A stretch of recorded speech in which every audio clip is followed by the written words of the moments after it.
I'm not going to talk too much because I don't want to get myself into trouble, but the only thing I was surprised about... Steve, could I ask you, first of all, about the sending off and the penalty? No. So, with respect. I just think in games like these you need a bit of, I don't even want to say good luck to go your way. You just want things to be as they should. And I think on the decisions, I'm not going to talk too much because I don't want to get myself into trouble, but the only thing I was surprised about is how quickly the decisions were made at that moment in time. I think you sort of see now on decisions that can define a game, which maybe amongst other things did, you tend to see referees take, a bit more time, particularly at the top level. So I was just really surprised looking at it, how quick it all happened. Of course, there's a decision to be made. We understand that, and it's plain to see, on the cameras. I'm hearing about what everyone's saying about it, but I was just, surprised how quickly the officials sort of, it was split-second stuff, wasn't it? Have you seen either of them again on camera? Do you think they were both right? I like I said, you just need things to go your way, and I'm sort of biting my tongue, to be honest, in terms of what I really feel, But yeah, of course, they were defining moments in the game. There's other things as well, Okay, we got an amazing start, obscure start to score 2 goals, or for a team to concede 2 goals as quick as we did. And as United did, and then sort of set the tone a little bit for the game in terms of sitting off and soaking up, more pressure than normal. But in saying that, I think one of the frustrations that we will have taken away from the game is that we had some real good moments to create and score again. We got in some real good positions in the box. Lads really stuck to the plan about where we felt we could hurt United, which was clear. And that came to fruition apart from doing the most important bit at the end of the game. So putting the ball in the goal. So we'll also take that as well. We're not just going to look at decisions. You've got to look at yourself as well, and we will do that. And of course, when you concede goals, there's always something you can look at and think you can do better at, and that'll be the case as well. So I think okay, amazing start. Should have made more opportunity the positions we got in. We'll always look at the goals you concede, and need some other things to be on your side as opposed to going the opponent's way, and that's how it is, to be fair. Steve, I take on board what you're saying about VAR, but when Mike Dean comes out with stuff that he came out with, does that shake your, not you personally, but does that shake professionals' faith in the system? Well, there's always like the VAR influence in the process today is still human,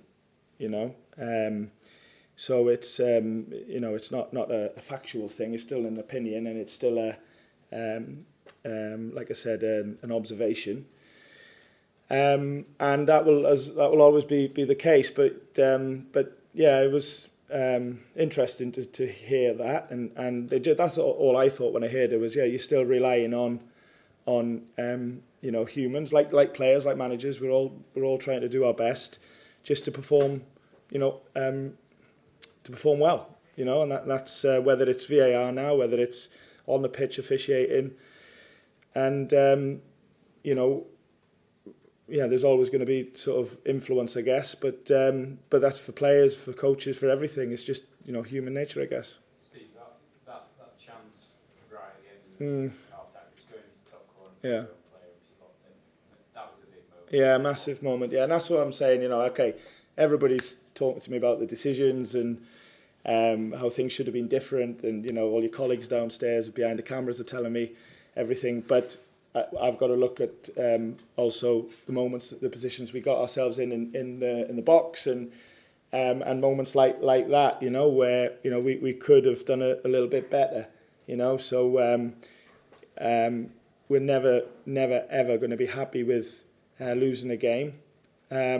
But at the same time, I'm not going to be narrow-minded or naive not to see that there were some bits that we could do better at, but some bits that we did well as well, you know. Does the sort of the quality and the dynamism of your front three who have to cause havoc times again, does that give you though a lot of encouragement?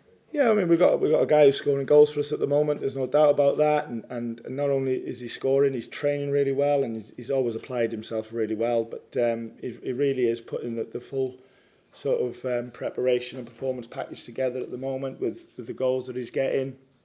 And yeah, you know, we are making small steps, I feel, to becoming, you know, a better team than last season, and the team that we you know really want to sort of become in this stage of our journey.